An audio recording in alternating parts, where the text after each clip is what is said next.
Jetzt im Fliegermagazin-Podcast. Bleifrei, CO2-neutral, die Zukunft von Avgas.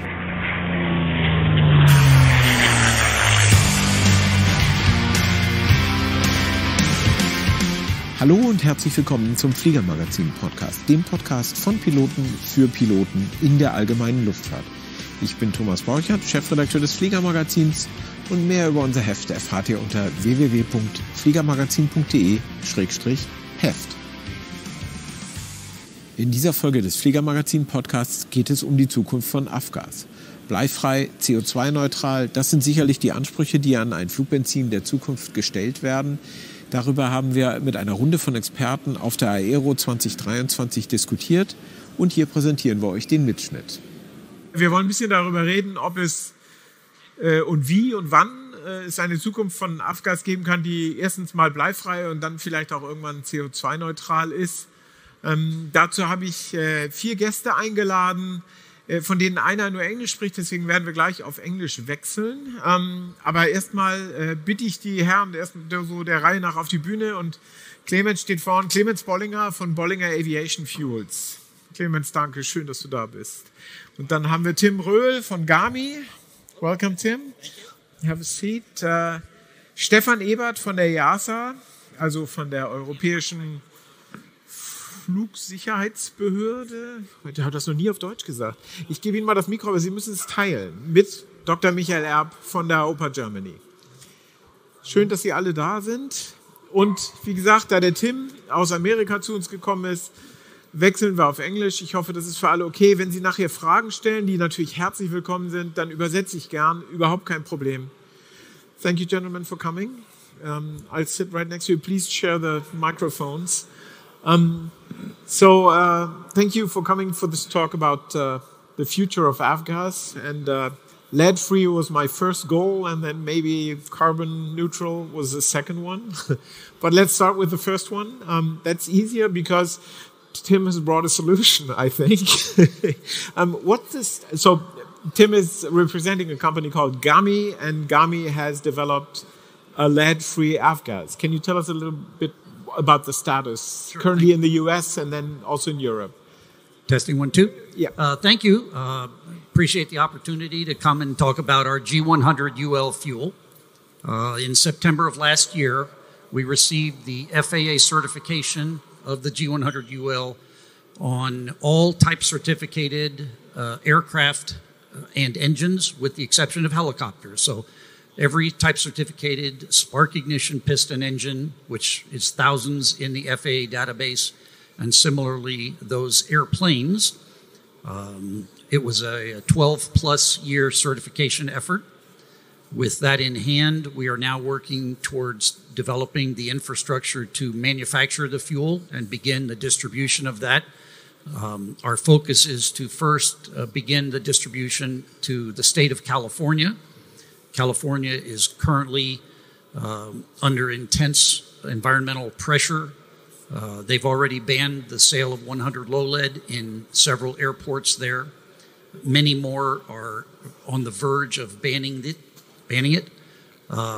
There is a court order in place called a consent decree from a lawsuit that was filed in California in 2014 and settled in 2015, wherein 38 defendants in that lawsuit, which were basically all of the Avgas manufacturers and distributors and resellers, all the major ones in the state of California, agreed to stop selling 100 low lead as soon as a lower lead fuel was available, and with an agreement that the lowest lead fuel would be the one that should be available. We believe that once we start distributing the unleaded fuel, that it will likely result in the rapid transition in the state of California to ban further sales of 100 low lead. Now to cover some of the basics, your unleaded fuel, which is called G100 UL, UL for unleaded, G for GAMI, I guess? That's correct, yes. So it is completely mixable Yes. in the aircraft tank with regular Avgas. It is approved. It's fully fungible, as we say, or miscible with 100 low lead in any proportion. Also in the tanks at the airport. Right. It is approved by the FAA to begin the transition simply by adding the G100 UL into the 100 low lead. And from that point on, the lead eventually decreases. In similar fashion, the color of our fuel is green, and as the mixes occur, some variation in the color is allowed. So, we had certain requirements when we designed the fuel initially, now 13 years ago, that it needed to be fully fungible with 100 low lead. It had to be petroleum-based and made out of available chemical components that are in the industry. It had to have good material compatibility. It had to require no changes to the airplane, no operational changes by the pilot, and it does meet all of those requirements. So it is what's commonly called a drop-in replacement. It is what we call a drop-in fuel, although the definition of drop-in has been changed by many along the time. But as far as we're concerned, it is a true drop-in replacement. Now, the approval process is somewhat, well, let's call it unusual, specific, whatever, in that it is approved via a supplemental type certificate of Deutsch ergänzende Musterzulassung. That's correct. Yeah, my company or companies, because we also have another company called Tornado Alley Turbo, and we manufacture turbocharging systems as an aftermarket modification.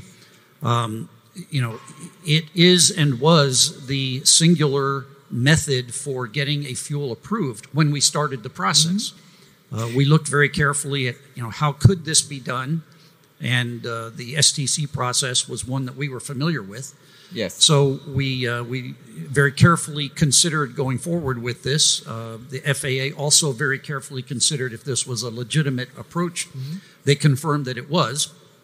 And so the methodology for that as what's called an approved model list STC, supplemental type certificate, is to get an initial group of airplanes and engines approved for their specific requirements, and then to add additional models according to any variability that might occur on the other models. And at this point, you have simply added all the models. Yes. And so the way it would work is I, as an aircraft owner, would buy the STC from you? Yes. You purchase the STCs. They're nominally priced.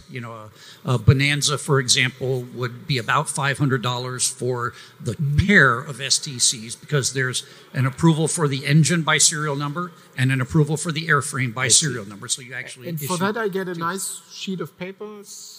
Yes, you get maybe a sticker for my tank. You get paperwork, and you get placards that go on the wing around the fuel fillers. Right. And you get an approved flight manual supplement that's very generic and basically the same for all aircraft. And only if I have that STC, I would be allowed to taxi up to the fuel pump in California and that's correct. It's a legal consideration for using the fuel in your aircraft, as it's a limitation approved by the FAA. Okay.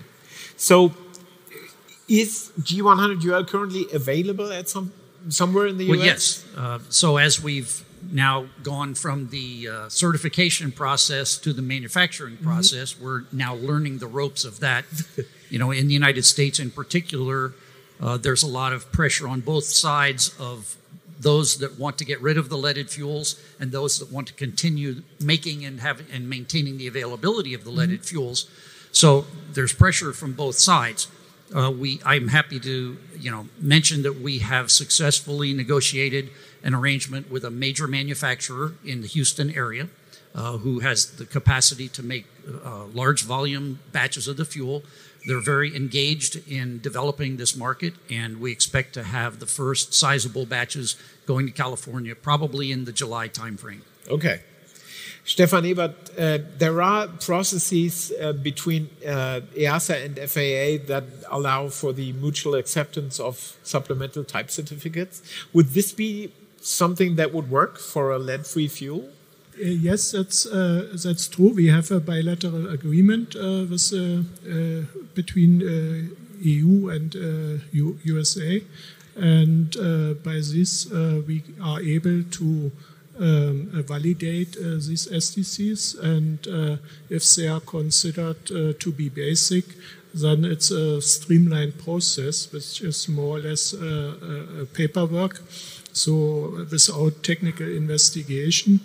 The only problem may be that we have a different range of aircraft flying in Europe compared to the US, so there may be some engine or aircraft listed which are not certificated in Europe, and there may be a small gap because we have some aircraft flying which are not certified in the US.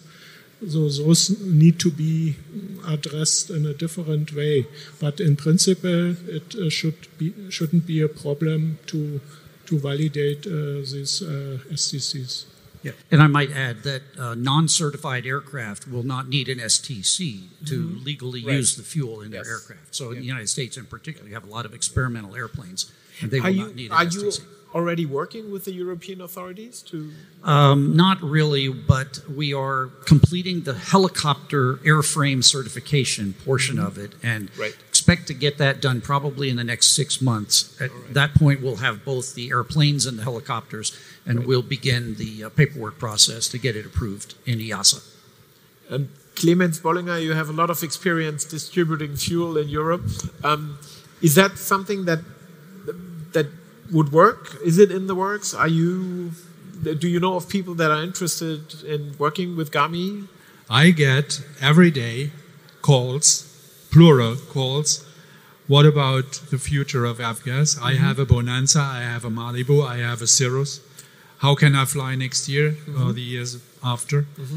And all I can say in this moment is, yes, the talks are beginning, the negotiations are beginning, and there will be, I think, I hope, GAMI 100 when sunset date is coming.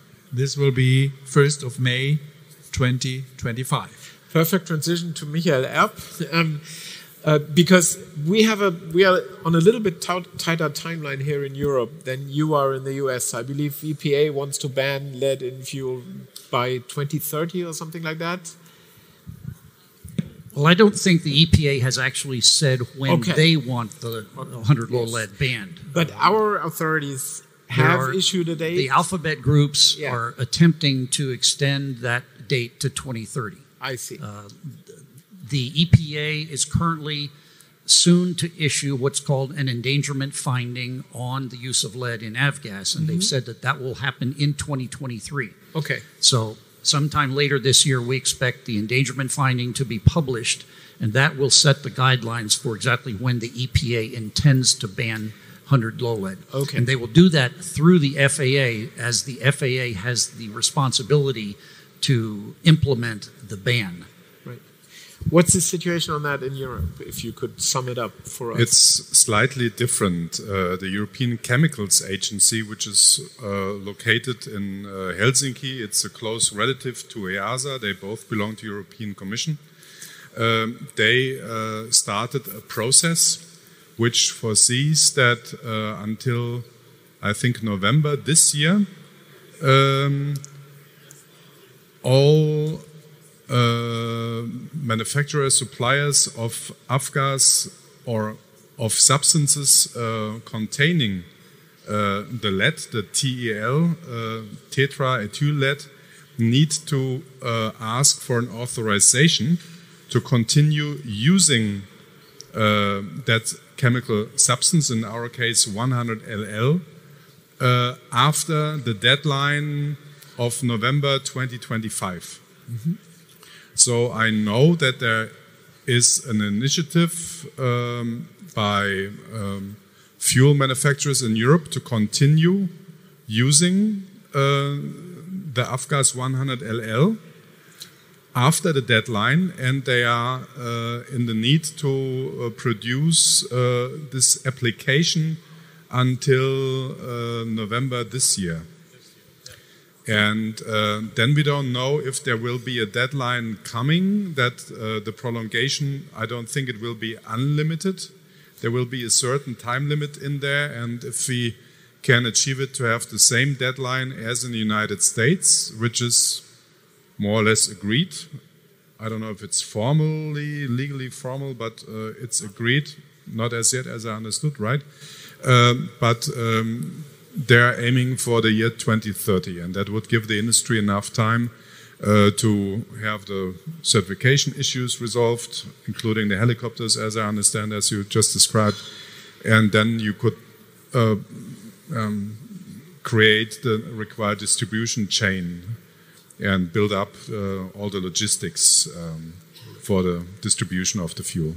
So with you observing the kind of the whole landscape, is it realistic to that we have until 2030 for the until we really need to get the lead out of Avgas? I neither have a refinery nor have I a magic glass bowl, but I think it is realistic from the experts I'm talking to, my US colleagues and Clemens Bollinger. We are quite close working together in AOPA, and he is in the fuel business. If I talk to Tim Roehl, he also makes me confident that we can meet that deadline. Mm-hmm. Okay. Stefan Ebert, from your authorities' perspective, is that how much is getting a lead-free Avgas a priority there? Yeah, of course, we are monitoring the situation. We also see the need that the alternatives needs to be certified. There's already in the mid-octane range of alternatives unleaded fuels available, UL 91, UL 94, or the Swedish 91, 96 UL.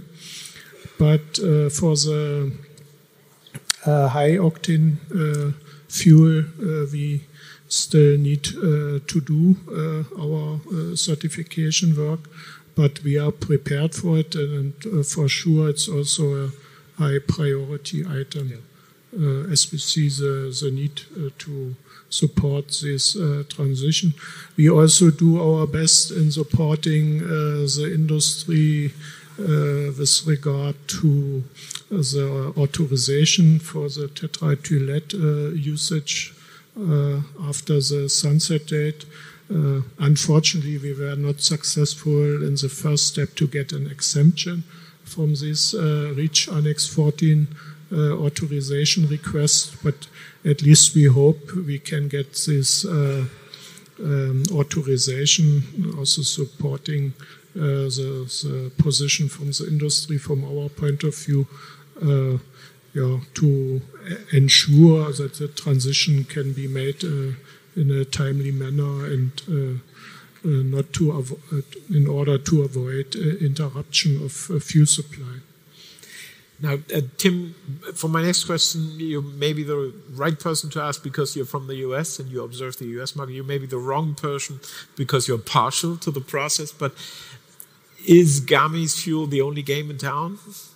Yes. And the reason I say that is we've spent a good deal of time and energy in evaluating candidate fuels in general. The latest news we have from the EAGLE organization, which is the newly formed Elimination of Aviation Gas-Led Emissions group, which utilizes the PAFI, the Piston Aviation Fuels Initiative FAA contingent, where candidate fuels are tested at the Atlantic City test facility. There are only 2 candidate fuels currently in that process, and about 3 weeks ago we learned that both of them had been withdrawn from consideration due to problems with the fuel's deposits. Each of those fuels, one by Phillips 66 and another by Lyondell-Basell and VP Racing, contain another toxic metal organometallic compound. In this case, it's MMT, which is a manganese-based metal additive that's well known in the industry. It's been around for 40 years. The problem with that as another metallic additive is it leaves very bad deposits in the combustion chambers. And they're using it in concentrations higher than they've ever had to use it in the past. So the deposits are even worse than they've been when that fuel has been tried in auto fuels. So the word is that those 2 fuels are currently out being reformulated, but I don't frankly think that either of them has a snowball's chance, as they say, because they contain this difficult material. So in the absence of that, I don't know of any other viable candidates. How about the additives in GAMI fuel? Are those problematic from an environmental standpoint? I'm sorry, say again. The stuff you use in making G100 UL. Yeah, is that? Well, there's various components in the G100 UL. I think there shouldn't be any issues with the use of them in the United States. I think it is yet unknown whether or not it's going to be problematic to bring those things into the EU. It may be that they have to come in under the similar application and use approval basis, but we'll have to find out when we get to that point. Stefan Ebert, have you looked at that already, or is that too early? There are two toluidines, which are aromatic amines, which are used in the GAMI fuel, as far as I understand, and they need to be registered according the REACH regulation. One of these is already registered, but for a smaller amount of usage.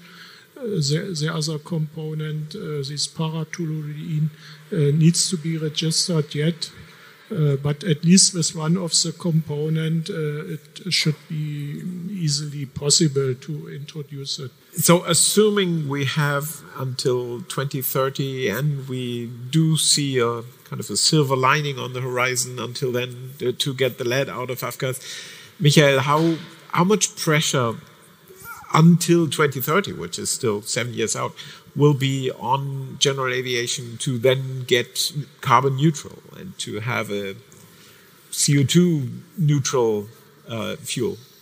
That's a very good question. I think we are all under public pressure when we are using fossil energy nowadays. If we follow the heated up debates that are going on, and I think today in Berlin we have some activities of certain environmental protection groups again, and we will not be able to totally ignore that.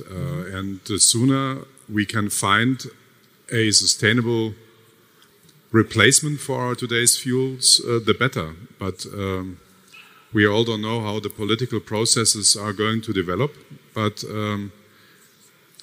we use this analogy this morning. It's like a patient coming in the emergency room. It's bleeding, and we need to stop the bleeding now. That would be the challenge to get the lead out of the fuel. And then we've got to take a closer look at the patient who might need another diet. So we fix the lead thing first, and then we can focus on the sustainable fuel.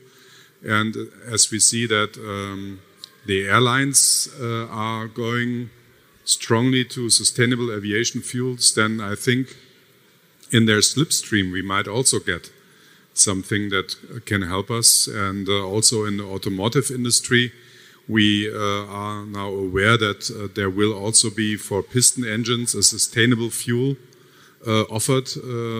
That's we don't the know. famous e-fuels that were in discussion so exactly. much. We don't know about the price, not anything yet, but there will be something, and we are hopeful that we can also use this automotive fuel as a basis for a future aviation gasoline, and maybe with your additives added to it and blended to it, then that might be a solution. But I'm not a chemical expert. After 10th grade, I was happy to get rid of chemistry at school, but let's see what is possible. Yeah. Tim, could G100 UL be made from a synthetic fuel of whatever kind? Well, I think from what we know today, and of course there's a lot of developing technology, some components of what's in the G100 UL can be made through sustainable means today. Probably those components are expensive today.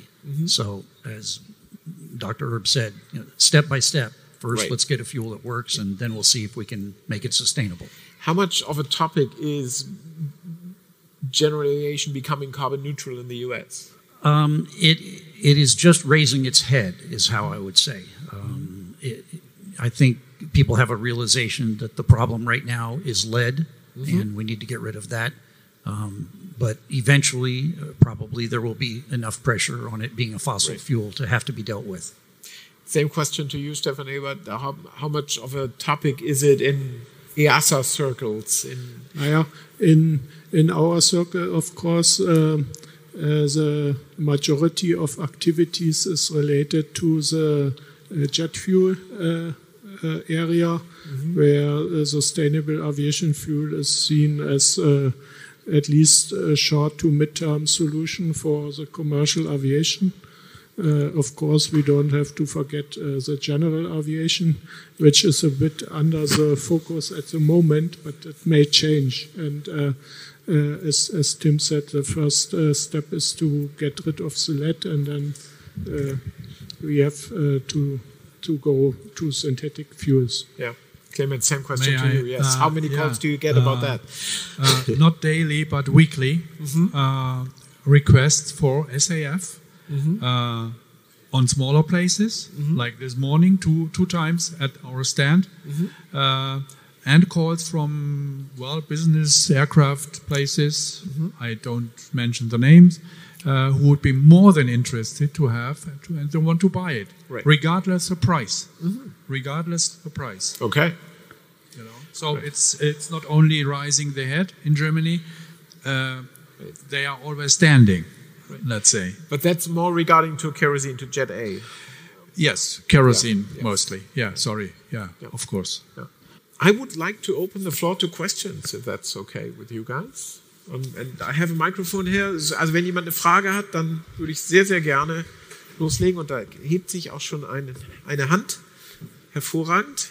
Yeah, some questions to Tim and to Clemens.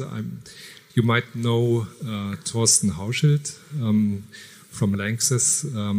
I talked with him about the possibility to get the G100 into Europe, and he said the components are not to be certified in Europe, and it would be very difficult to get the G100 certified in Europe. That's the first question. You talked about it earlier already, but perhaps we should get into that theme again. So let's do that one first. Okay. Tim, Clemens? Okay, well, I did address that earlier, that we're unsure whether or not some of the components, and specifically the aromatic amines that currently come from Lanxess, what the process will be to get those approved in Europe.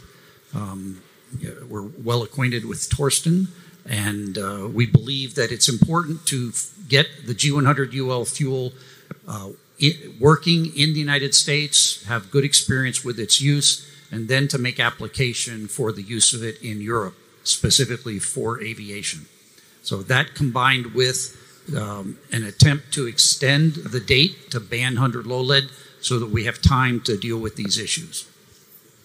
Stefan Ebert or Clemens, whoever wants to comment further? No, I would underline what Tim said. We had this discussion with Thorsten in Cologne, indeed, and in my impression it was, he mentioned it, correct, but I mean it should be solvable, probably, I hope, because otherwise we have the next problem. And Stefan Ebert, maybe? Yep, there it is. Yeah, there are two components, and one is already approved, but for smaller usage, also up to for 1,000. Very small charge, he said. Yes. And this needs to be extended, but as I'm not an expert in REACH, but at least what we were told, that it's not a problem to get this extension. The other component is not registered yet, and that's a longer process taking some time. He said about 10 years. Yeah, maybe not 10, but I don't know, 5 or 6. We have 7. But I hope that maybe the fuel can be also, only used with one of these amines and therefore introduced in Europe. But this I don't know. Okay, and here comes my second question.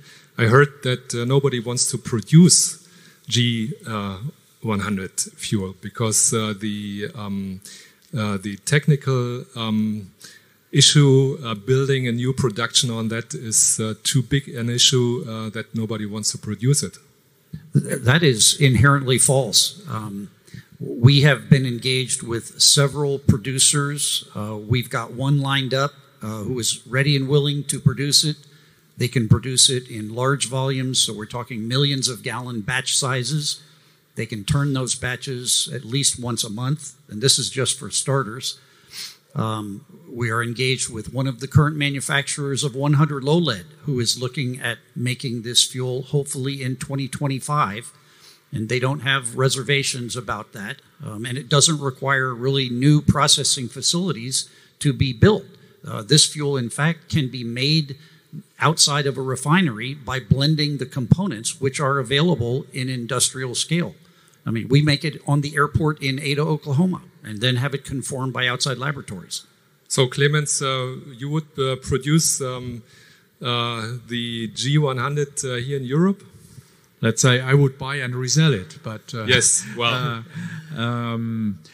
so, yes, I know producers who are more than interested. Yes. Okay. Yes. But buy and sell it means we have to import it from the US to bring it from the US to here, or would France or England be able to? Yeah, it will depend from the speed, how fast we can be producing globally this new fuel, and I hope that we in Europe will be faster than maybe expected and produce it inside wherever the country and distribute it inside Europe for Europe. So, yeah, I don't hope that we must bring the stuff from California to Frankfurt. Okay. And here's one more last question, okay. Sorry.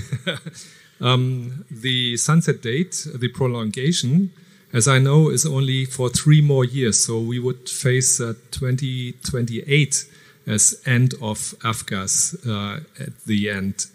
You said you hope of 2030 as end of date of Avgas, but as I know, it's only 3 years prolongation. Is that right? Michael, I'm not sure. There is no official date as far as I know. What I know is that the United States, there is a 2030 deadline people talk about from the Eagle process. They talk about it. We went through the papers. I did not see the maximum of the 3 years prolongation. And there's Kyle Martin from GAMA, and it's for 7 years. So I think that would give us some relief. And if I also may add to your question, who wants to produce the G100 in Europe, if there is maybe some refineries that are not expressing their interest today, I think we're living here in a market society, and if there is a market and companies can make money, they will produce it just because they like making money. And if they're not committing today, I don't think that has too much of a meaning. And if we wait a little bit, and if I can understand that some of them don't want to commit today to produce it because they will be nailed on that afterwards if something goes wrong. But I trust they all want to make money, and they will have hopefully the capacity to produce this, and then it's such small amounts that I don't think there are any limitations in the refineries to produce our future Avgas. Yeah, I would add that we have been approached by multiple European entities who are very interested in making the fuel, and we're pretty much just saying, stand by, we'll get back to you on that. But certainly there is interest in making the fuel. That's very good to know. Mehr Fragen? David Donner from Continental Motors. My understanding is the GAMI fuel is certified by an STC. So, and using this in Europe needs to be validated. Is the process started, or is there TC validation already in place? That is not yet really begun. We're aware of how to do the process. We hold other STCs that have been through EASA validation, and it's pretty straightforward, as Stefan mentioned. We are still completing the total list of approvals for the helicopters, and it's our intention to then begin the paperwork process with EASA. Weitere? Ja. Just, is there a timeline scheduled already, or? Well, I think we expect to complete the helicopter certification in 2023. I'd say hopefully within the next 6 months, because there's a limited number of additional tests that would need to be done. And immediately thereafter, we would make application to EASA. And I would think within a 6-month time frame, we should have the validation if it all goes smoothly. And once again, that is to the, oops, sorry, wrong place I'm standing in. That is related to those models that are, models and aircraft airframe engine combinations that are on your AML and are certified in Europe, right? That's so correct. It might get difficult for, say, Robin or something that is not on your AML. Yes, for aircraft whose type certificates are done outside the U.S. FAA, we'll have to address the specifics of those aircraft. Right. However, in similar fashion that we were fairly straightforward able to add thousands of different airframes and engines after our initial certification, by doing the substantiation necessary to prove that the data supports the approval, I should think we should be able to do so by similar means in EASA. Right, yes. Weitere Fragen? Ja, gern. So is my understanding correct that the real bottleneck is the REACH legislation? So once this has been overcome, there are good chances to introduce G100 in Europe and also sell it and produce it. Yes, agreed. I would like to add that we have various bottlenecks, and that's maybe the most narrow one that we are having. Good afternoon. Kyle Martin from the German Aviation Manufacturers Association, one of the alphabet soup, don't hold it against me. Just one remark to clarify the record. The 2 candidate fuels in pathway have not been withdrawn, is my understanding. The testing is scheduled to continue until July. So just want to make that point clear. And also, welcome the proposal or idea to get an EASA validation. I'm guessing from what you said, Tim, that GAMI would be the applicant for a validated STC with EASA, if I understood correctly, which is good news. Yes, I believe so. Okay.